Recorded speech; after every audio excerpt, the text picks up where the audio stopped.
On passe à Daniel. Merci Daniel. Je t'en prie. Bon, alors, peut-être certains d'entre vous ici se souviennent de ce qu'était le BIOP. Alors, je reviens très longtemps en arrière. Voilà, donc on est en 69. Alors, André a parlé tout à l'heure de laisser un mot pour raconter ce qu'avait été mai 68. Et en particulier, ce qu'il a montré, c'était un extrait de comment ça s'appelle, le compte-rendu d'activité de l'Observatoire de cette année-là avait été, on ne va pas parler de science parce que de toute façon, on a fait autre chose toute l'année, etc. Donc, il y a eu beaucoup de discussions, c'est comme ça que ça s'est passé, beaucoup de palabres, etc. Bon, et alors, l'Observatoire est en pleine restructuration, les services vont être remplacés par les départements, directeur remplacé par un président, voilà. Et alors, il y a aussi, il ne faut pas oublier non plus que, en disant, Meudon passe de 50 à 500 personnes, il y a beaucoup de recrutements, donc les gens étaient très jeunes. Très jeune, très excessif, voilà. Et c'était après mai 68, la parole était libre. Voilà. Alors, on a dit beaucoup de choses intéressantes et puis aussi quelques bêtises, enfin, beaucoup de bêtises et en plus de choses intéressantes que de bêtises. Voilà. Alors, donc, à ce moment-là, le dernier directeur de l'Observatoire Jean Delay, il y a eu un rapport, il demandait un rapport à Françoise Masnou pour savoir comment améliorer la circulation de l'information à l'intérieur de l'Observatoire. Alors, à l'époque, il n'y avait pas Internet. Il n'y avait pas, on va voir de même, les photocopies, c'était déjà un peu juste, voilà. Et pour dire, le téléphone vers l'extérieur passait par une standardiste. C'est vous dire, voilà, c'était vraiment préhistorique. C'était pas un téléphone à manivelle quand même, mais toujours. Voilà. Bon, donc, Jean Delay créait le bulletin intérieur de l'Observatoire pour faciliter, donc c'était papier, du papier, pour faciliter donc la communication à l'intérieur de l'Observatoire. Voilà. Oh là là, je suis dégoûtée d'un tout un truc. Voilà. Donc, alors, c'est un bon moyen d'unifier l'Observatoire. C'était ça l'idée. Hein. Donc, chacun pouvait continuer à s'exprimer sur la culture de liberté acquise en mai 68, et personne ne voulait perdre cette liberté. Alors, donc, ni Internet ni ordinateur portable, il n'y avait qu'un seul ordinateur à Meudon. Les informations, donc, sur papier. Alors, les photocopies étaient très rares. Par exemple, voilà. Qu'est-ce que j'ai fichu ? Voilà, une note dans le BIOP en 72 indique fermeture de la rampe Xerox par décision prise au Conseil de l'Observatoire le 19 décembre 72. La rampe est fermée depuis le 20 décembre. Les crédits de fonctionnement prévus pour 72 étant largement dépassés malgré la mise en circulation des tickets, etc. Bon, c'est trop cher, donc plus de photocopies. Vous essayez d'imaginer ça maintenant. Voilà. Bon, alors, le BIOP, dès le début, alors voilà le fonctionnement du BIOP. Alors, dès le début, le BIOP, il y a deux parties. Il y a la partie blanche qui est donc pour le personnel de l'Observatoire, et enfin, tout est pour le personnel de l'Observatoire, mais créé par le personnel de l'Observatoire, et les pages roses qui sont réservées aux informations administratives officielles. Voilà. Bon, alors, on va évidemment parler ici des pages blanches, hein. Et les pages blanches donc, rassemblent et diffusent toutes les informations concernant les différents aspects de la vie de l'Observatoire. Alors, elles sont confiées à des rédacteurs qui sont membres de l'Observatoire, et les premiers rédacteurs sollicités par Jean Delay, donc c'est Catherine Lacombe à Meudon et Martine Fessel à Paris. Voilà. Alors, par la suite, la rédaction s'est étoffée par cooptation. Il y a des quantités de gens qui sont venus à la rédaction du BIOP pendant des temps plus ou moins longs. Hein, et c'était approuvé par le conseil d'administration de l'Observatoire. Et afin donc que le BIOP soit le plus objectif possible, on s'est toujours efforcé d'avoir des rédacteurs qui soient dans les différentes structures de l'Observatoire et qui soient chercheurs, personnel administratif, personnel technique, etc., afin que le regard soit le plus large possible, hein, qu'on ne laisse pas tomber tout un aspect. Quand on a des problèmes, il fallait mieux qu'on soit au courant avant, et puis il fallait pas que les différents personnels de l'Observatoire, les différentes choses soient vraiment représentés à la rédaction. Voilà. Alors voilà donc la liste. Bon, c'est simplement pour Voilà, la liste des. On ne va pas passer la fin. C'est pour dire qu'il y en a eu beaucoup. Il y en a eu beaucoup. Ah oui, c'est Catherine qui a refait toute cette liste-là, qui a vérifié tous les biopes en disant, il y a quelques années, on a fait un article là-dessus et Catherine avait repris tous les anciens numéros du biop pour refaire toute la liste des rédacteurs. Catherine qui a fait ça. Voilà. Alors donc, la rédaction fonctionne sur le mode collégial, il n'y a pas de chef. Il n'y a pas de chef. Alors, on était très différents les uns des autres, on était d'opinions différentes, et on ne sait pas. On s'est jamais disputé. Il n'y a pas eu de désaccord entre nous. Quand on n'était pas d'accord, on savait qu'on n'était pas d'accord. Et puis voilà, puis on prenait la meilleure solution. Alors, bon, au début, le biop paraissait de façon régulière, après, tous les 15 jours. Et puis après, on s'est rendu compte qu'il fallait qu'une parution hebdomadaire était beaucoup plus intéressante. Mais à partir du moment où c'est hebdomadaire et où on sait que ça apparaît toutes les semaines, il y a beaucoup plus d'informations qui arrivent. Hein, si les gens savent que quand ils donnent quelque chose, que ça va apparaître, que ça sera diffusé dans les quelques jours qui vont suivre, c'est évidemment, tout de suite, ça suscite beaucoup plus d'informations. Voilà. Alors, le rendez-vous hebdomadaire, donc c'est fixé au vendredi matin, ça se tient à Paris, et puis on a eu après quelques années, on a eu à notre disposition un bureau perché sur le toit de l'observatoire. À l'époque, voilà, la terrasse était en accès libre. Alors, c'était assez folklorique, c'était très sympa. Voilà, c'est pour ça que ça a marché si longtemps du reste. Ben non, mais on n'est pas masochiste. Hein. Donc, il n'y a pas de point d'eau, il n'y a pas de connexion Internet. De toute façon, au début, ça n'existait pas. Alors, on pouvait parler, c'est évidemment, on était donc, c'était un petit bureau sur le toit, et donc, on pouvait parler en toute confidentialité et personne ne pouvait nous entendre. Et bien, on savait aussi que le biop devait paraître de façon sûre. Il fallait que les gens qui envoient quelque chose soient sûrs. Alors, quelquefois, on n'avait personne pour taper le biop parce qu'il y avait des vacances ou je ne sais quoi. Et alors, à ce moment-là, on allait demander d'aller renseigner auprès du président ou je ne sais quoi, différentes personnes, de nous trouver quelqu'un pour taper le biop. Ils disaient, il n'y aura pas de biop. J'ai dit qu'il y aura un biop. Et parce qu'on savait que si on lâchait une fois, après ça, les gens perdaient confiance.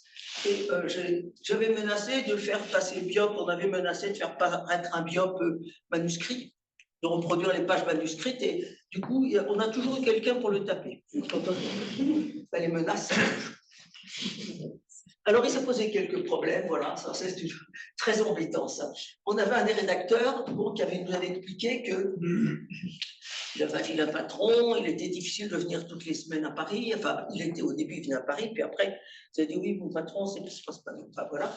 Donc, il venait pas au comité de rédaction, mais il pouvait quand même être utile en étant à Meudon, d'accord, très bien, bon, pas de problème.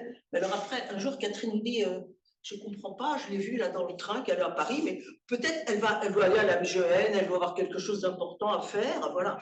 Alors nous, on était un peu méfiants. Bon, alors on s'est rendu compte en fait que le personnel disait cette personne-là disait qu'elle était à Paris, à Meudon qu'elle était à Paris, à Paris qu'elle était à Meudon, mais du coup ça posait des problèmes parce que les gens leur confiaient les choses en pensant que ça arriverait vite, et voilà, ça n'arrivait pas, et nous on était très très embêtés parce que qu'est-ce qu'on fait, on sait qu'on est complice, mais on ne peut pas dénoncer les gens, ça ne se fait pas. Voilà, puis finalement on lui a expliqué que ça ne pouvait pas durer comme ça, qu'il y avait des papiers qui étaient restés en rade et que ça ne marchait pas comme ça. Il fallait qu'elle vienne. Mais Catherine, au début, elle avait vraiment soupçonné qu'on ne pouvait pas faire autrement. Parce que Catherine était vraiment très gentille. Bon, alors il y avait évidemment le travail matériel au quotidien, côté répétitif, astreignant. Vous appelez quelquefois le côté bovin, c'est pour moi. L'expression n'est pas de moi, mais enfin bon. Voilà. Et après, il y avait des problèmes à l'observatoire, et là, ça pouvait être évidemment beaucoup plus compliqué. Alors, il y avait un problème fondamental qui était que quand nous recevions une information, nous ne la corrigions pas, quoi que ce soit. On hésitait même à corriger les fautes d'orthographe. On considérait que les gens qui envoyaient quelque chose signaient leur papier, c'est eux qui étaient responsables. Enfin, voilà, on n'avait pas le droit de modifier le papier, même si on trouvait que nous, on l'aurait fait mieux autrement, pas forcément mieux, mais autrement, bon, c'était pas du tout. C'était très important, ça.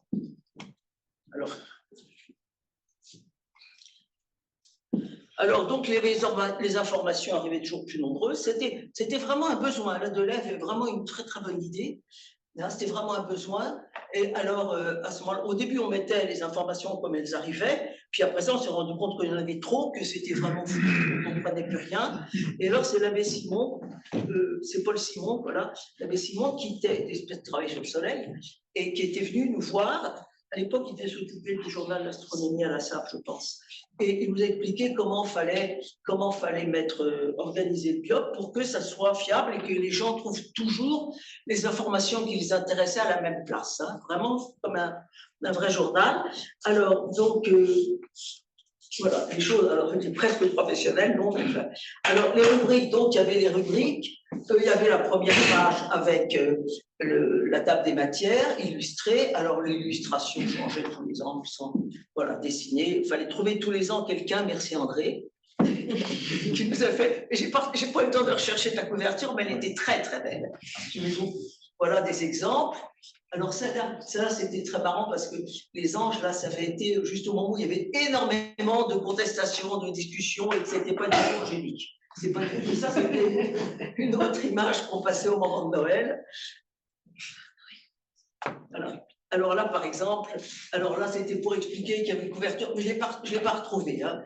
Voilà, beaucoup de gens s'étaient mis à travailler pour utiliser comme couverture du BIOP le plafond de la salle du conseil, qui était voilà, le passage de Vénus à la fin du XIXe siècle. Un exemple. Alors, tous les ans, il fallait chercher. Alors, généralement, s'ils prenaient 6 mois à l'avance, on en a quelqu'un, est-ce que tu peux nous faire une couverture? Oui, bien sûr. D'ici moi, j'ai largement le temps. Et puis, généralement, les gens faisaient ça le 31 décembre. Voilà, ça, c'est la couverture qu'on a eu très longtemps. Voilà. Alors, au début c'était en noir et blanc, puis après en couleur. Voilà. Alors, voilà, la deuxième page, séminaire d'observatoire, séminaire et conférence d'astronomie, toute la région parisienne, tout ce qui pouvait intéresser les gens de. Voilà, sous forme ordonnée, avec toujours la même disposition. Voilà. Alors, une fois, il y a un des membres de la rédaction qui nous a dit faudrait changer l'organisation du BIOP, les choses embêtantes doivent être bien à la fin. Qu'est-ce que tu appelles les choses embêtantes? Les séminaires. Nous sommes tout de même un observatoire. Oui, nous sommes même avant tout un observatoire. Voilà. Bon, alors, il y avait les informations scientifiques. Alors, voilà, l'idée était surtout que les personnels de l'observatoire sachent ce qui se faisait, ce qui était les découvertes de l'observatoire, qu'ils ne les apprennent pas par la presse en général. Il fallait beaucoup mieux que ce soit une communication interne, bien sûr. Hein, c'était aussi tout ça, c'était aussi pour que les gens se sentent vraiment concernés par tout ce qui se faisait à l'observatoire. Et là, Catherine a été extrêmement importante, vraiment, parce que elle était à Meudon, elle connaissait, il y avait beaucoup de choses, bon, les choses qui se faisaient à Paris, évidemment, mais elle avait une très grande connaissance des recherches faites à Meudon, et elle savait faire comprendre aux gens combien c'était important qu'ils fassent un papier. Évidemment, les gens ont toujours autre chose à faire que de rédiger un papier pour le BIOP, c'est absolument clair, mais elle savait faire comprendre combien il était important de diffuser leurs résultats auprès des collègues. Et elle savait vraiment ça, sans elle, ça n'aurait pas été pareil. Ça, c'est sûr.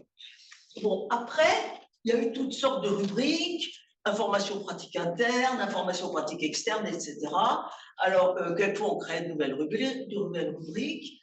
Voilà, alors, alors ça, c'était vraiment des discussions internes, quelquefois. On essayait de publier le truc le moins insensé de toutes les bêtises qu'on avait pu dire. Voilà, alors... la chronique de Dracula. Oui, à l'époque, pour les collectes de sang, il y avait un camion qui venait à l'observatoire. Alors, c'était annoncé à l'avance. Et on avait renoncé à la chronique de Dracula pour du sang. C'était à peu près assez mauvais. Aussi mauvais goût que la chronique de Dracula. Enfin, on n'avait rien trouvé de plus civilisé, disons. Alors, les objets perdus ou trouvés, parce qu'il y en avait, c'était dans la chronique des objets vagabonds. Voilà. Alors, pour annoncer les changements d'affectation, mouvement personnel, voilà, on avait précédé une rubrique qui existait dans les journaux du 19e siècle, déplacement et villégiature. On annonçait que la comtesse machin avait été, bon, prenait ses vacances, etc. Ils ont trouvé ça très rigolo. Mais il y a des gens qui ont été très, très vexés parce que les gens qui avaient des responsabilités, ils trouvaient que les mettre dans déplacement et villégiature ne rendait pas grâce, ne rendait pas hommage à leur importance. Mais ces gens-là n'avaient pas su que tout ce qu'on avait inventé, ce qu'on aurait pu publier. Hein, on s'était censuré nous-mêmes, évidemment, sinon on aurait eu quelques problèmes. Voilà. Alors, bon, voilà, l'imagination des rédacteurs se donnait libre cours. Hein. Alors, une fois, il y avait eu une erreur, il y avait eu Fête des enfants, qui était devenue, il y avait une rédactrice qui venait de se marier, c'était Fête des enfants, c'était FAITES.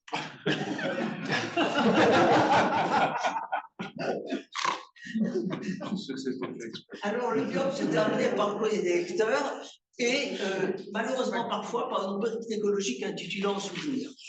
Bon, alors ça, c'était malheureusement, on ne pouvait pas faire autrement.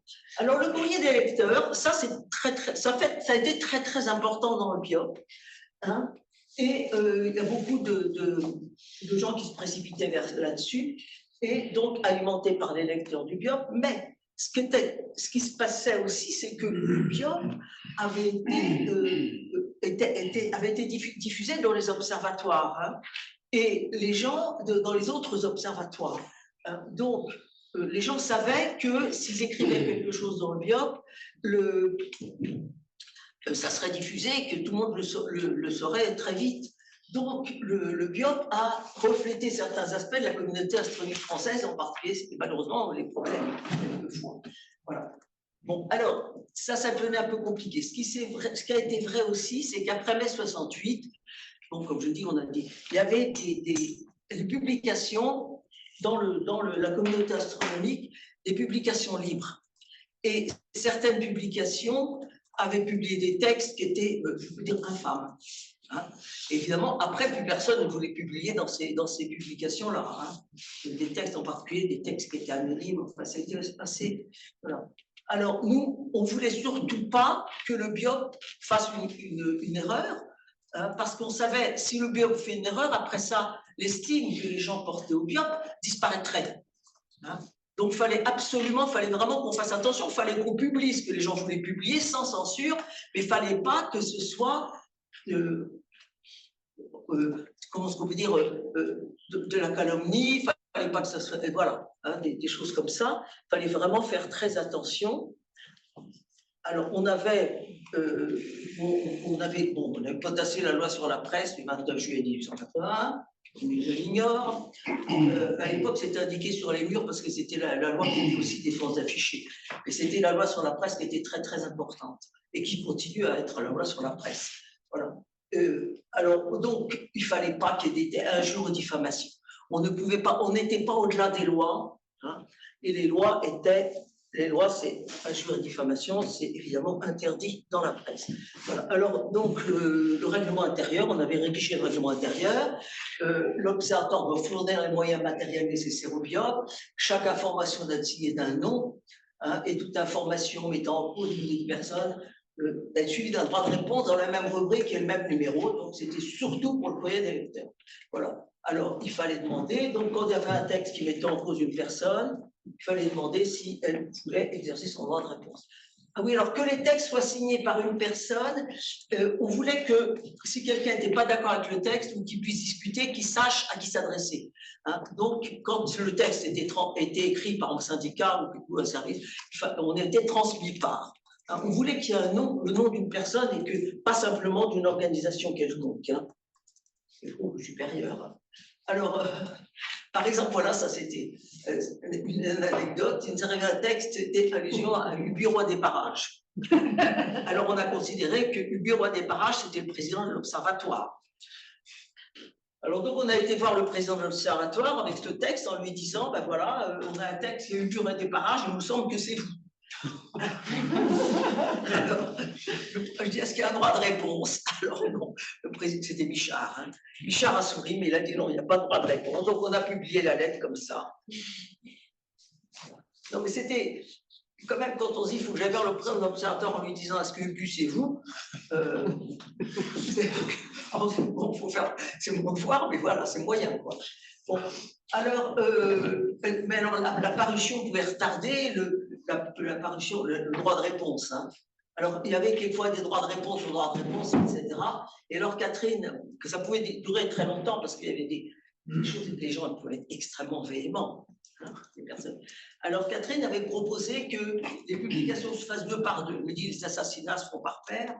Voilà, texte original et son droit de réponse.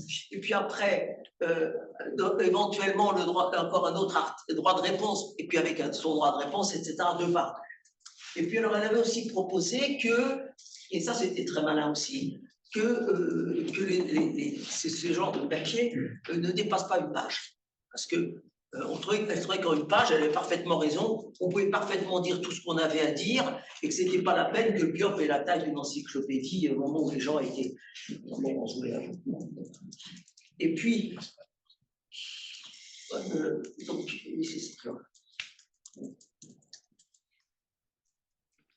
et alors, à d'autres moments aussi, on a limité les interventions exagérément. Il y avait des interventions qui devenaient très compliquées et qui ne concernaient pas directement l'observatoire. Alors, ce n'était pas stricto sensu. Quand ça devenait un petit peu envahissant, on avait expliqué que, bon, on pouvait peut-être arrêter là. Quoi. Voilà. Et alors, une fois, justement, avec Catherine, on avait un papier à écrire un peu compliqué. Alors, on avait été, un samedi après-midi, on avait été au bistrot, dans un bistrot, elle et moi. Et puis, on s'était fait virer au bout d'un certain temps, parce que le papier était difficile à rédiger. Et comme on avait juste pris un café, le cafetier nous a expliqué. Alors, Catherine m'avait emmené dans un centre jésuite. C'était très bien parce que ça nous a bien inspiré. L'ambiance nous a bien inspiré. Et on a fait un papier, on argumentait très soigneusement tous les points qui étaient dits. Puis à la fin, on laissait entendre que de toute façon, on n'était pas obligé de publier le papier parce qu'il venait de quelqu'un qui n'était pas de l'Observatoire. Alors, je sais que le président de l'Observatoire avait dit que c'était assez subtil, comme on avait dit, bah oui, on était dans un centre jésuite.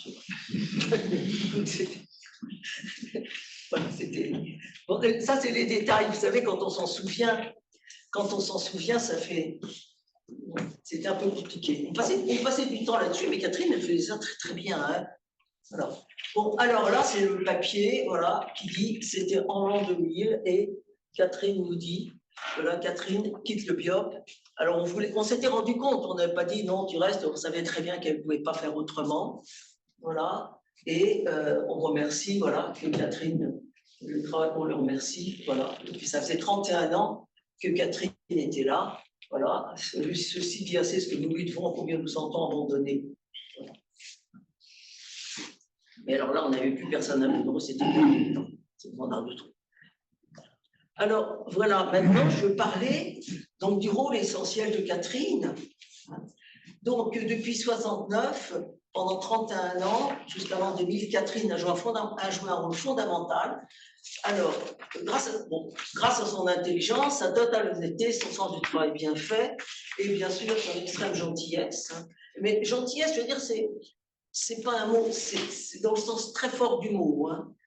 Et son extrême indulgence, elle a été donc un élément fondamental dans le fonctionnement et le succès du BIOP pendant des années. Voilà, elle a joué parfois un rôle de modération. Alors, elle voyait chaque fois ce qu'il y avait de meilleur. On a vu l'exemple avec la personne là, qui était entre Paris et Meudon. Voilà. Et donc, le comité de rédaction fonctionnait en totale coopération. Donc, on était tous différents, on avait des opinions différentes. Et il est évident que je pense vraiment que si ça fonctionnait pendant tellement d'années, sans aucun conflit entre nous, la France de Catherine sur beaucoup. Puis s'il y avait eu un conflit, on quittait la rédaction et puis à ce moment-là, le BIOP s'effondrait. Voilà. Alors, donc, comme je disais tout à l'heure, elle a joué un rôle essentiel pour la diffusion dans le BIOP des résultats scientifiques de l'Observatoire.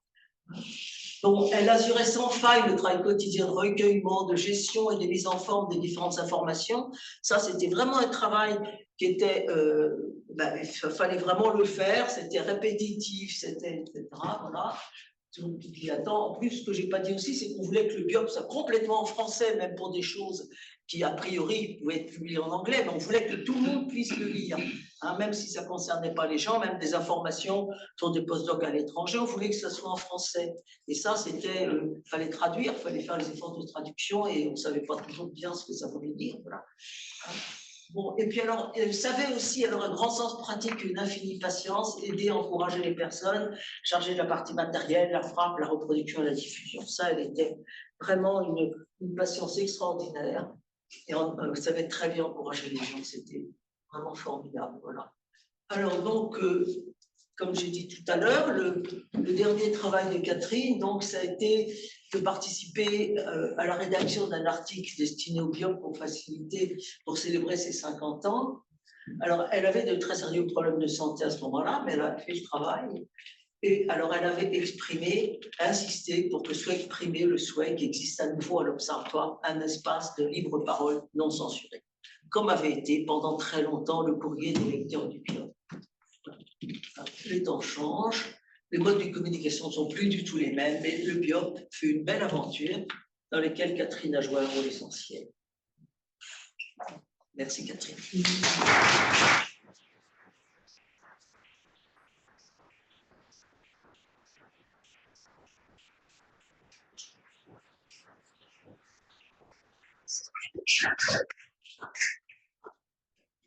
Est-ce qu'il y a des questions?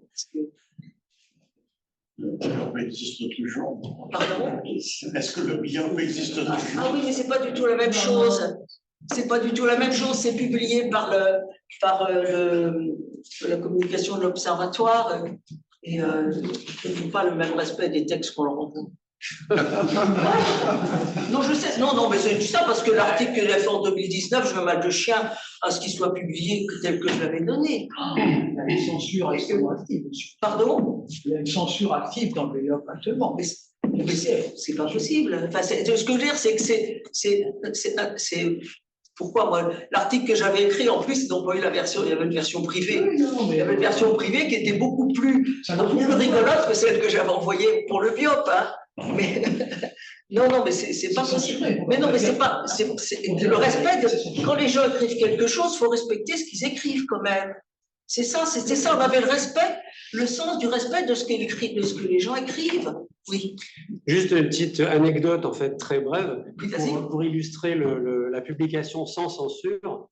Lors de la rencontre Voyageurs Neptune, j'avais eu la chance avec l'équipe de Bois Chaud d'aller au JPL et on avait décidé chaque jour avec Ben Pedersen, disparu l'année dernière, d'envoyer quelques lignes au BIOP en fait pour rendre compte de ce qui se passait. Et donc on écrivait à deux ou alternativement devant un terminal et puis à un moment donné, pour plaisanter, on se poussait l'un l'autre et puis on a écrit « Mais vas-tu lâcher le clavier ?» espèce de point d'exclamation, machin et tout. Et bien ça a été publié in extenso. On a peut-être la chance parce que moi, quand j'avais écrit, par exemple, l'époque bénie où on pouvait aller sur le toit de l'Observatoire, hein, parce que maintenant c'est fermé, et ben, le béni avait été supprimé. Tout était comme ça. Quoi. Et alors, cette partie, la phrase, Catherine m'a dit, les gens de maintenant veulent vraiment qu'on mette qu'ils demandent un espace de libre parole comme ça existait. Non, ça c'est Catherine qui avait insisté pour qu'il y ait cette phrase-là parce qu'on lui avait demandé. Et alors, cette phrase avait été supprimée et la rédaction du BIOP, la communication de l'Observatoire m'a dit mais on avait proposé ça et personne ne nous a jamais rien envoyé. Ben, je dis évidemment, vous censurez tout. Alors voilà. Non, mais c'est vrai. C'est vrai, moi j'aime pas quand je donne un texte, tout ce qui avait un peu de relief dans mon texte avait été supprimé. Et encore, j'aurais pu bien dire. Moi, je vous ai souvent envoyé une rubrique qui s'appelait Psia Absurdum, qui listait toutes les absurdités de l'administration. Vous m'avez jamais dit. Bon, voilà. Enfin, on est. Oui. Je crois que les pages roses n'ont pas été introduites dès le début. Si, tu crois? Si, dès le début, je croyais qu'il y avait une. Ah, je ne sais plus, je me souviens plus. Je me souviens de ça. On n'était pas concernés, puis j'ai pas pris le BIOP absolument dès le début. Mais C'est à très la vite. suite d'une confusion entre les informations officielles Ah, et c'est les possible. informations. Ah bon, ça c'est possible. Donc, il y a eu quelques mois au moins où il y avait cette confusion possible entre les informations officielles de l'administration et Oui, ça c'est bien possible. Mais ça, je ne veux pas te c'était dire une parce très bonne chose. Oui, bien sûr. Bien sûr. Voilà, bon, enfin, c'était une autre époque. Hein. C'était une autre époque. Et on était forcément, on était plus jeunes et plus véhéments et plus, puis il n'y avait que le papier, etc. Mais, alors, les biopes, ça sont aussi des bibliothèques, hein, papier, des papiers. Enfin, Catherine, là, je voulais vraiment insister pour dire que sans Catherine, ça n'aurait pas été pareil. Elle a vraiment joué un rôle à la fois intelligent et puis humain, enfin vraiment. Quelquefois, on avait besoin de le tenir à bout de bras. Hein. Catherine, alors là, elle est tellement gentille et puis tellement intelligente. Merci, Daniel. Merci à vous.